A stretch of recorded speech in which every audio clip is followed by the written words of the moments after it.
Assalamualaikum warahmatullahi wabarakatuh, teman-teman. Pernah nggak sih kita kepikiran kalau momen-momen saat kita lagi sendirian itu ternyata punya dampak yang besar banget buat seluruh hidup kita? Nah, hari ini kita bakal coba bedah topik yang sangat personal ini. Yuk, kita mulai. Coba deh kita renungkan bareng-barang kalimat ini. Kesendirianmu membentuk hidupmu, maka perhatikanlah. Dalam banget kan? Ini tuh pengingat yang kuat banget buat kita semua. Apa yang kita lakukan pas lagi nggak ada siapa-siapa, pas cuma ada kita sama Allah, nah, itulah yang sebenarnya jadi cerminan diri kita yang asli. Itu yang nentuin gimana kita bakal dilihat di hadapan banyak orang nanti. Oke, sekarang kita masuk ke intinya ya. Kenapa sih momen-momen sendiri itu penting banget? Karena, jujur aja, disitulah letak bahayanya. Bahaya dari dosa-dosa yang kita sembunyiin, yang kita pikir, gak bakal ada yang tahu. Kita mungkin sering banget mikir, udahlah, cuma dosa kecil doang ini, gak ada yang lihat juga. Tapi ternyata, salah besar. Kenyataannya tuh justru kebalikannya loh. Dosa yang kita lakuin pas lagi sendirian, itu sama sekali bukan hal sepele. Dampaknya, bisa jauh lebih gede dari yang kita kira. Dan ini bukan cuma urusan nanti di akhirat ya. Efeknya itu kerasa banget di dunia sekarang ini. Dosa-dosa yang disembunyiin itu bisa jadi penyebab loh.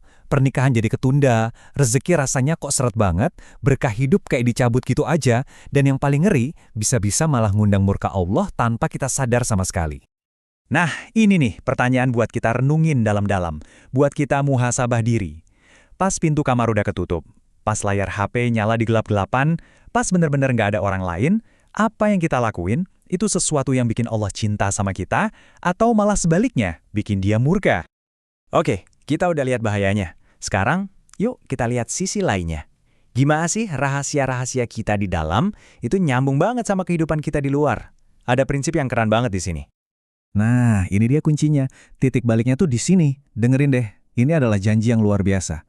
Kalau kita fokus benerin apa yang ada di hati, benerin kelakuan kita pas lagi sendirian, Allah janji bakal benerin semua urusan kita yang kelihatan di luar. Inilah inti dari perubahan yang sesungguhnya. Tapi tenang dulu. Kabar baiknya kita tuh nggak ditinggalin sendirian buat berjuang. Ada kok jalan keluarnya, ada obatnya. Nah, sekarang kita bakal bahas 5 langkah praktis buat memulai proses pemulihan ini. Siap? Oke, ini dia nih peta jalannya. 1. Kita butuh ilmu, butuh cahaya. Caranya, ya datang ke majelis ilmu. 2. Bangun benteng pertahanan diri dengan nguatin iman kita terus-menerus. 3. Kita belajar ngendaliin syahwat, bukan dihilangin ya, tapi dikontrol. 4. Ini penting banget, kita harus punya tekad sekuat baja yang gak gampang goyah. Dan yang kelima, cari lingkungan yang benar, bergaul sama orang-orang solih. Nah, kita udah tahu masalahnya apa, janjinya apa, solusinya juga udah ada. Sekarang tinggal satu hal, ambil keputusan. Keputusan buat buka lembaran baru, buat ngerebut lagi kekuatan diri kita. Coba deh ucapin ini ke diri sendiri. Jadikan ini afirmasi pribadi kita.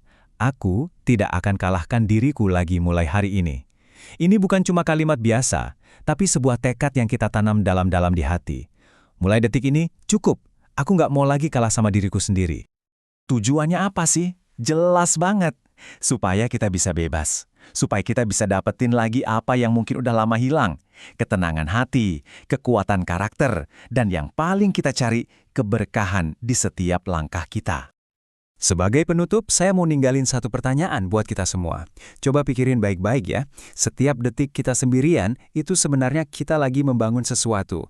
Pertanyaannya, apa yang lagi kita bangun? Apakah kita lagi bangun jembatan yang makin dekat sama Allah? Atau justru kita lagi bangun tembok yang makin tinggi dan ngejauhin kita darinya? Semoga kita semua diberi kekuatan untuk membangun yang terbaik. Wallahul musta'an.